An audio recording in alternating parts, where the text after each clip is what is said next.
All right, so here I have mocked up the installation of the MTX speakers. I apologize, my heater just kicked on in the garage.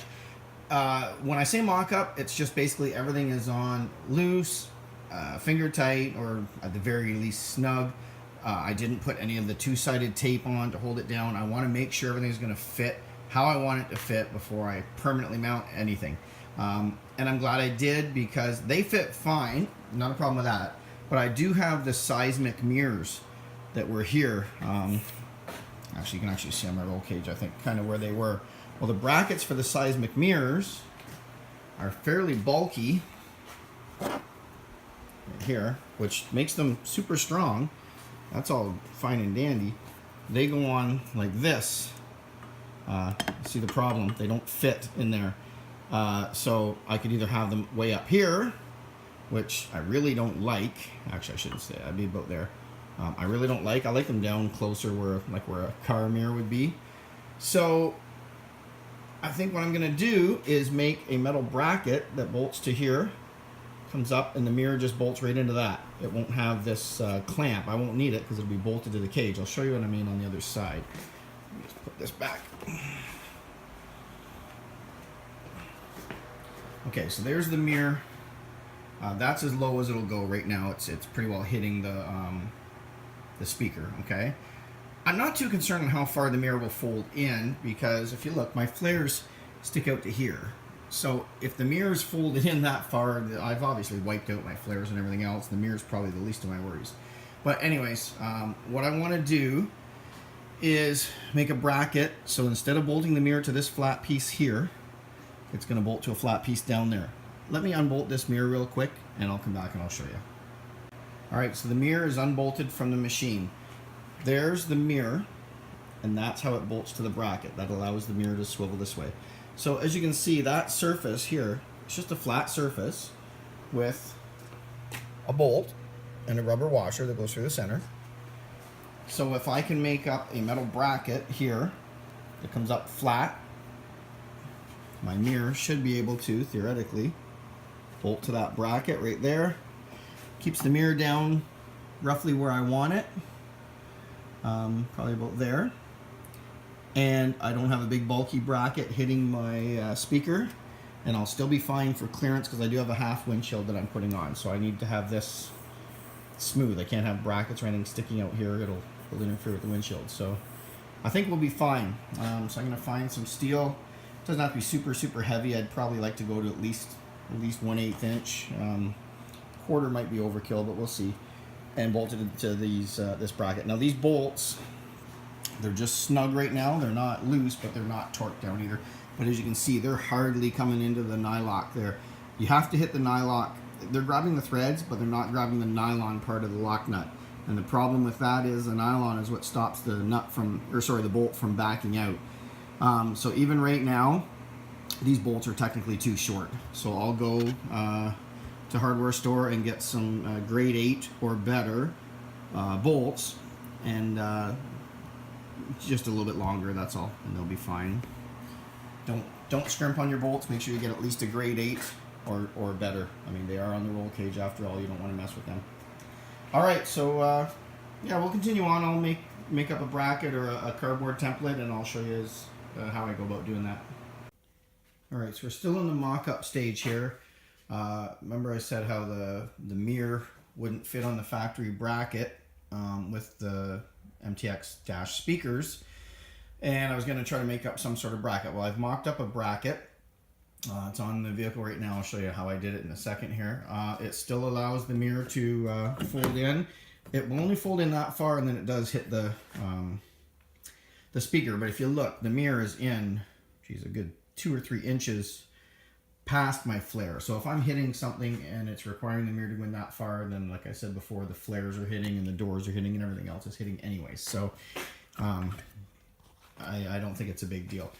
The mirror, in my opinion, looks like it's in the right spot. It seems good. A little heads up, when you're in the driver's seat, about this much of the mirror is obstructed because of the speaker. But once again, I don't like them up here. Some people don't mind them up high. Some people prefer them up there. It just depends on your preference. My personal preference is down low. So what I've done to mock it up, I made a cardboard template of a piece of metal. I'll show you on the driver's side, it's probably easier. They're identical, they're just mirror images. So this template has 2 red dots here. Those are those brackets, or sorry, those bolts. And there's a hole right there, it's hard to see on this side. That is going to be for the mirror. So it's going to basically bolt like that. And the mirror will go in that hole right there below the A in the word Mudshake. So what I do, I then take this template, driver's side, I traced it out on a piece of steel that I have here. I cut it with my, my cut-off wheel, get it to its rough shape. I'm going to grind the edges all round, you know, make sure everything's nice and pretty, clean it up. I will center punch these holes to make sure that they're in the right location, drill them out, and mount them to the machine. Now, once again, I said you have to mock everything up, right? This is still in mock-up stage. They're going to come off. They're going to be primed and painted. I'll match the roll cage color with the black satin. They'll look fairly factory, I think, when it's done. If, for some reason, I just thought of something. If you were worried about the mirror coming in and hitting, you could move the mirror out a bit simply by putting a spacer in here. Right in there, you could, you know, machine a, whatever, 1/2-inch spacer, move it out. That would probably give you enough room that would almost fold all the way in. I don't know if it would make it look weird that it was sticking out farther. I guess probably not. It'd probably look okay. But yeah, anyways, like I said, I'm not gonna worry about it. You know, anytime I hit something that it's just a knock like that, it's not a big thing, and I think it'll be fine. So anyways, I'm gonna continue working on this other bracket, and I'll be back. All right, so continuing with our stereo install, like I showed you last time, we did a mock-up of the front dash speakers with a bracket that I designed for the mirror. Those brackets have now been sanded, primed, and painted, and they're just hanging here to dry. They should be almost dry, but anyways, they're good to go now.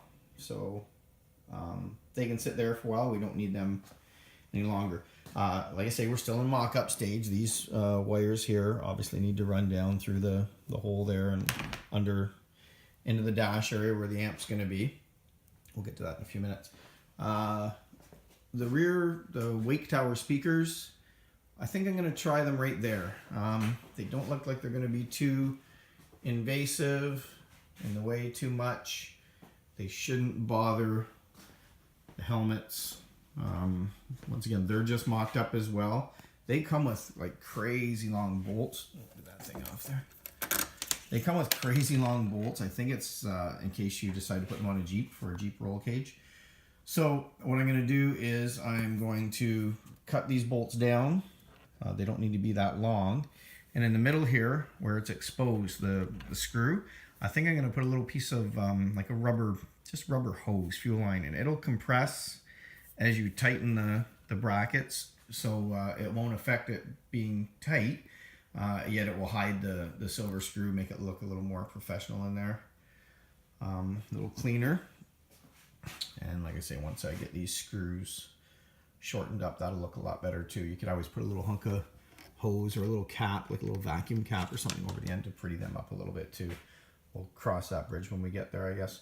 So the next thing we need to do now is, I guess, start taking the dash and stuff apart so I can figure out my wire routing and so on. I'm not sure if I'm going to run the main power right off the battery under the seat or if I'm going to run it off the bus bar. We'll see. I'm not going to run it off the accessory off the bus bar because it's only good for, I think, 15 amps. And the amplifier that I have, it says you require 30 amps. So the accessory terminal under the bus bar here won't be sufficient for that. But there is a battery terminal there that if I run power from the battery to that, it's just basically a terminal is all it is. So as long as I got sufficient power, I should be okay. Otherwise, I may just run it through the console and under the seat. We'll see as we get going. So now we're going to take the hood off and the dash, and I'll come back. All right, so now we have the hood off. Obviously the hood's simple to take off. The dash is just as simple. There's a screw here on the top, screw here. Once you undo those, just push the dash back and it lifts straight up. There's only the two screws that hold it in. And then these are the plugs. I just covered them with a sandwich bag to protect them. That all plug into the dash of the back of the dash. They're not that hard to take out. Most of them, there's just a little tab you push down and pull. Just be careful, don't break anything. You shouldn't have to force anything. However, my ignition switch plug was a little bit tight. But anyways, yeah, once it's off and the dash is out of the way, you'd be surprised to see the amount of mud that goes in there. I mean, I try to keep my machine pretty clean, as you can see. You know, I'm pretty persistent with cleaning it, but obviously the places you can't get a lot of mud. I also went ahead and took out the console, center console. So I'm gonna run some wiring there. I want to rerun my winch wiring. I kind of did it wrong last time. And a little tip: it's a good time right now to grease your yoke there while you got it apart. It just happened to be aiming in the up position, but if it's not, just roll the machine ahead or back, and it'll rotate obviously, and you can give it a quick grease while you're there. Also, I should have mentioned, I'm sorry, but before I started, unhook your negative battery cable, okay? You don't want any shorts or anything going wrong in there. Battery's unhooked, everything's safe. Now we're gonna start removing this center cubby hole, because that is not the one that I need for my stereo. The one that I need is right here, which is for a Polaris XP. There's the part number, in case anybody wants to order it. It was $17 Canadian, I believe. So it'll be even cheaper in the US. And the reason you need it is because you need this tab along the top here, and you need these two hinge locations for the Rockford Fosgate Dash kit. So that will be going in as well. I don't need to put it in right now. I'll just get this other one out of the way, and that way everything's clear. What I want to do first, I'm going to run my wires for my speakers. They'll be running for the rear speakers along there through the engine compartment.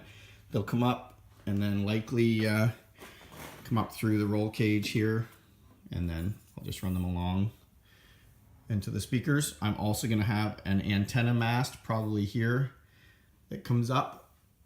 So the antenna wire will have to run down there as well. Most antennas only come with like a 3-foot cable. So I'll have to buy probably a 10-foot extension, run it the same along there and up and behind into the dash unit, or the head unit, sorry. The amp, I'm gonna mount up here somewhere. I'm thinking maybe right on that piece there with all the round holes in it. Maybe there's a way I can mount it there. Otherwise, I'll get a little plate and put it across here to mount. The amp is pretty small, so you want to keep it up and as high and dry as possible.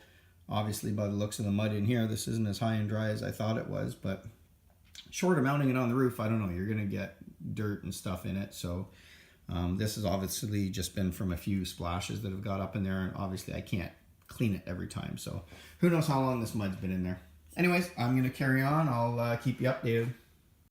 All right, so I'm trying not to skip too much here, but it's hard to bolt and drill and wrench on stuff while you're holding the camera. So there's where I mounted my amp, the MB Quart amp. It's just on a piece of checker plate aluminum. It's kind of mocked up right now. The edge is a little bit rough, but really, nobody's going to be up in there once the dash is back together. It's just bolted to that brace that holds the power steering. There's 2 holes already in that. I lined it up and put bolts down through from the aluminum plate, and then bolted the amp to the plate. Actually, I bolted the amp to the plate first and then the plate to the bracket. It made it a little bit easier.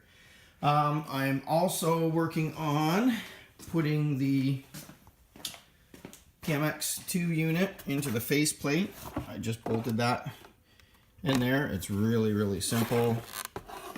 On the back, they give you 4 screws, and it just bolts in. They even give you the little Allen key so that you can do it in case you don't have it. So that's where I am now. That's bolted in. The next step, oh, I also drilled a hole in the back of the box. They recommend a 2-inch hole in the back. You could go 1.5 inches if you want, but whatever. If water's getting in, it's going to get out anyways. So there's also a hole at the bottom of the box, as you can see, so it drains.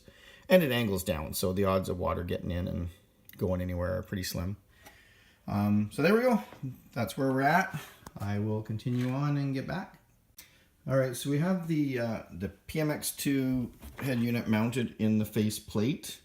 Like I said earlier, it's very simple, just 4 screws in the back. I have cut the hole in the back of the box. I chose to cut it in the rear. You can cut it on the top. You can leave it smaller. There's a lot of different ways you can do it. Part of the problem with this unit, I find, and maybe it's just because it's a razor, it might be fine for other ones, is the wires coming out the back here. As you can see, they're very short, like 6 inches at most. So all these connections are going to be inside this box, and that's fine for keeping them, you know, fairly weatherproof, mind you. With a big hole cut in the back, that's kind of a moot point. But my point is that you can't put this in the box, then mount it in the razor, in the hole down there, and then hook it up, because all the plugs are going to be inside this box. So what you need to do is plug all this stuff in first, all your extensions. You're going to need an extension for USB, because once again, there's the length of your USB. And it's not as if you're going to take your head unit out of there every time you want to plug in a flash drive. So what I've done is I've gotten, just from like a local Radio Shack, where'd it go? Right here. This is just it's a USB extension. It has a female end and it has a male end right there. And it's about, I don't know, this one's probably about 8 feet long. So what I'm going to do, I'm going to plug it into the USB here. I'm going to use some heat shrink over it, just to make it watertight, and also to make sure that the connector doesn't fall out. You hit a good bump and all of a sudden it falls out, then you got to rip half your dash apart to plug it back in. So I'm going to plug that in, heat shrink it, and then what I will likely do is run a small hole into my glove box and put the USB through there. And that way you can plug in your iPhone, your flash drive, media card, whatever you want, through the USB, and it'll be in the glove box where it should be dry and safe. Same thing goes for the antenna. There's your antenna plug. Once again, super short. Like, I mean, that's all you get from this unit. It's not even long enough to make it out through the hole. So I went to my local Canadian Tire store. Napa will have them, whatever. I bought a 48-inch antenna extension. My antenna, I'm not 100% sure, but I'm thinking it's going to mount on the rear of the machine, probably here. I was considering mounting it up front where they recommend you mount the antenna for the ride command. I think they recommend it here or perhaps here. But I don't know, I can just see every tree limb and everything hitting it, at least back here. It's kind of out of the way. If something hits it back here, then you know you've already got the roll cage protecting it and so on. So that's just my thoughts. The antenna that I bought, I'll show you here. It's just a rubber mast black antenna. It's only 14 inches long. It's pretty sleek looking. However, I don't know whether an antenna that is this short is going to get me very good reception in the woods.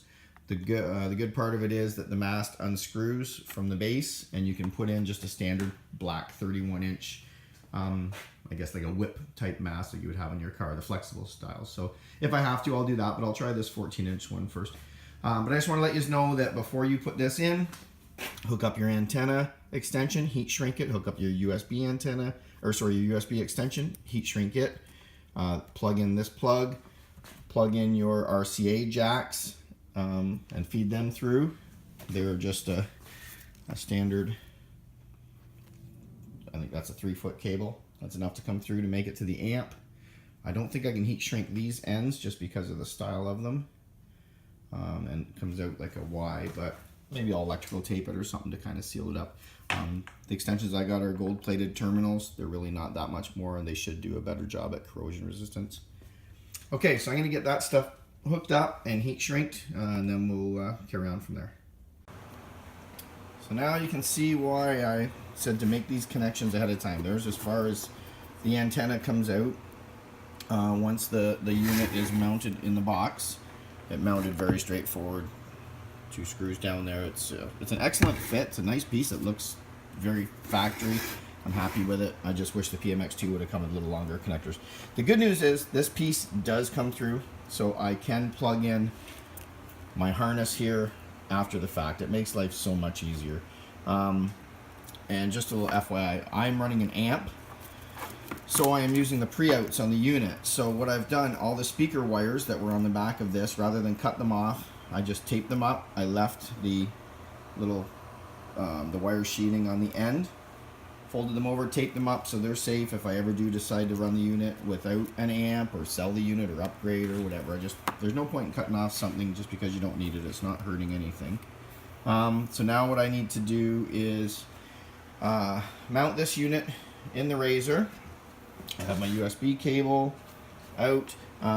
Heat shrink unfortunately wouldn't fit over that, so I just did a double layer of electrical tape. Heat shrink did fit over the antenna, so it's sealed. And it's not so much for waterproof, to be honest with you. It's more just so it doesn't unplug during vibration.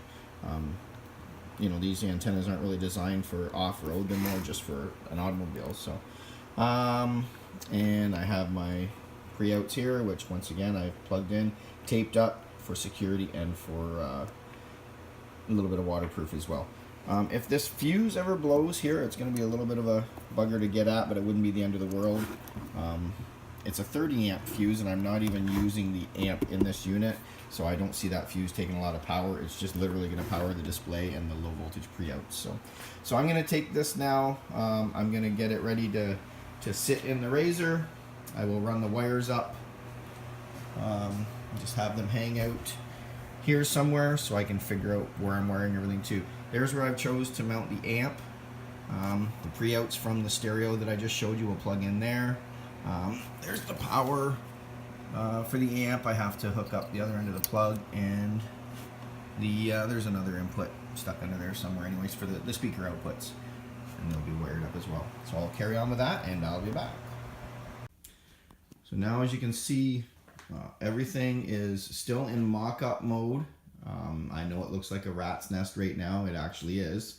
But I wanted to get the stereo head unit in its proper position, which it is. I wanted to get the speakers wired up. I wanted to get the Bluetooth thumb drive hooked up, the antenna and everything, to make sure everything works, including the amp, get my gain settings set properly on the amp. There's tons of videos out there on how to do that, which is how I learned, so I'm not going to get into that in depth. It's pretty simple. But anyways, my point being that I wanted everything mocked up to make sure it works before you run all these wires nice and neat. There's nothing worse than running wires and hiding them and tying them, and then you go to turn it on and one wire's not connected and you're just chasing your tail. It's very frustrating. So I would prefer to have a little bit of a mess at first. Everything is mocked up. Everything works. Sounds awesome, by the way. These Rockville Wake Tower speakers, they're very loud in my opinion. I mean, yeah, I was quite impressed. The MTX speakers, same thing. For being an open air 6-inch or 6.5, I'm not sure which is, speaker, I was quite impressed. There was a fair bit of bass coming out of them. You got to be realistic. You're in an open vehicle, right? And there's nothing, no glass or anything in the vehicle for the sound to bounce off of. So you're not going to get the bass like you would in a car or a truck. But I was quite impressed. I think it'll be plenty loud enough for the trail. So all the wires are mocked up. They're all ran. The main power, what I did is I have a heavy battery cable running to my winch solenoid here. That's the positive battery. And then I ran that wire to the bus bar. The bus bar gives me power for the stereo head unit. The power for the amp, which needs to be a little heavier, came from the bar there at all. So in essence, all I did, it's really nothing to do with the winch. The winch terminal here just acted as like a bus bar post for me to run the wires, that's all. Down here, I ran another power wire for the on-off of the head unit and the illumination for it, just to my accessory terminal. I'm not using the amp on the head unit, so it's not like it's drawing a lot of power. The power is coming through the amp up here. It's not coming from the head unit. The head unit is just strictly a receiver right now.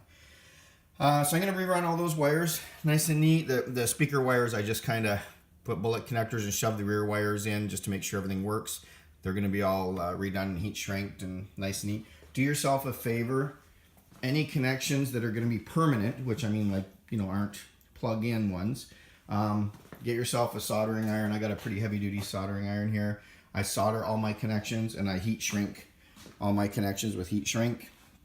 You don't want water and crap getting in there, and save yourself the headache. Do it right the first time. Take the time and do it right. So I know it's a bit of a mess. I know I've been jumping all over the place here with my videos. I apologize, but I'm just trying to give you guys as much info as I can.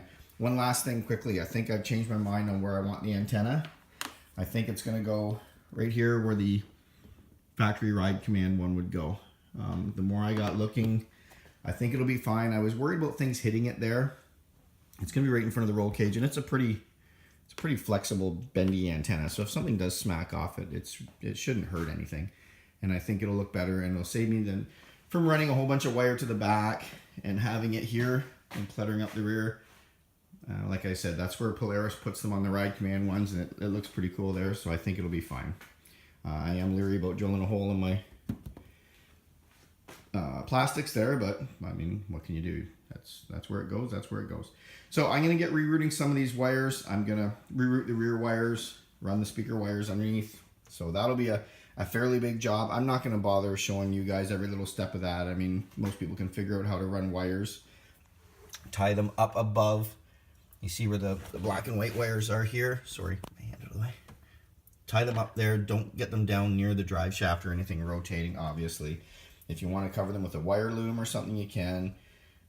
Just get them out of the way, get them tied up nice and neat, heat shrinked, and we're good to go. So I'm going to do that, and then I'll get back. So the wires are all run now for the most part, the front ones. The front speaker wires. Oh, hold on a second. My heater just kicked on. There we go. Shut that off for a second. The front speaker wires are ran down through the little hole there, the factory opening for wiring down beside the cage. They're ran under here. I always like leaving a bit of excess wire in case I need to pull more wire farther for whatever reason later. I just bundle it up neatly under there, make sure everything's tied out of the way. Excess antenna wire tied out of the way. You can see where my USB cable goes into the glove box. I put a grommet on it to keep the water out. Everything else tied up fairly neat. Right now I am waiting for my mirror brackets to dry, which if you guys have been following, remember I said I was going to get some spacers. I had some aluminum spacers made up. I just have them painted now to dry. That will bring my mirrors out a little farther this way so they can fold in if I hit anything. I have mounted my antenna. I decided to go up front, mount it. I was hoping it would angle back roughly the same angle as the roll cage, but that's as far as it'll angle. I think because the hood already has a slope to it, but it's a pretty flexible antenna, so I don't see that being a problem. I don't know what the reception is going to be like here in my garage. It's hard to tell. I've also ran the wires for the rear speakers. I put them in some conduit, or wire loom, I guess it's called, not conduit really. Ran them through, ran them up under in there. I'll show you on the other side how I ran that to keep it up out of the way.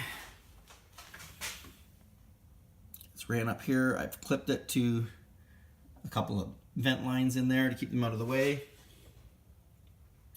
It's up in here. It's going to run along and behind my panel up through beside the roll cage. Now what I'm going to do at the back here, I still have to finish with these wakeboard speakers. If you remember, I said I was going to cut these bolts down. I was going to add some hose in there to hide that. So these wires will be put in heat shrink, so it's one wire coming along up to that speaker, and then a single wire up to this speaker. They'll be tied to the frame as neat as possible. I'll probably weave them through these openings or something. I like everything nice and tight and neat. Then I can start putting all the plastics back in. It's not a big deal to take them apart, and it's so much easier than trying to fish stuff through. So, so the next little video segment here will be probably after these wires are all heat shrunk up, and maybe when these wakeboard speakers are a little more permanently fastened. Well, I guess that pretty much sums up the install of my stereo system. Everything's cleaned up and all the plastics are put back on, wires are run, it's been tested out. I'll do a video later on of more of a review of the unit and the speakers and so on. This was just an install video. So far I'm impressed with everything. So a quick recap, we have the Rockford Fosgate PMX-2 head unit with the Rockford Fosgate Dash install kit. Pretty straightforward. I have the MTX, I think they're called Mud 65 speakers. No, it's embarrassing, I don't know what they're called. What are they called? MTX Audio RZR 65 speakers, that's what they're called.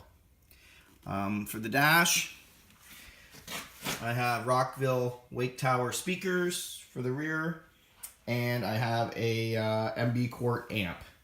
Everything went in pretty straightforward. The speakers, I think I've ran all the wiring quite neatly. As you can see, everything is heat shrink. The wires run along the roll cage. All there is a couple tie wraps there. Keep it fairly well hidden. Pretty straightforward. These Dash speakers, the wires conveniently go down in the hole that's provided in the plastics beside the roll cage, which allows you to wire it right in under the Dash. The speaker, I just got it from my local Canadian Tire store. Napa carries them in any automotive store. It was like 20 bucks. I figured it was a cheap alternative to the $100 Polaris antenna, and I'm sure it'll do just as good of a job. So hopefully everybody got some information out of my install videos. I know the videos are a little choppy. It's hard to hold the camera and do everything when you're by yourself, but at least it's a little bit of help for people that have some questions. All right, stay tuned and I'll do some reviews in the next few weeks, hopefully. Thanks for watching, guys. See ya.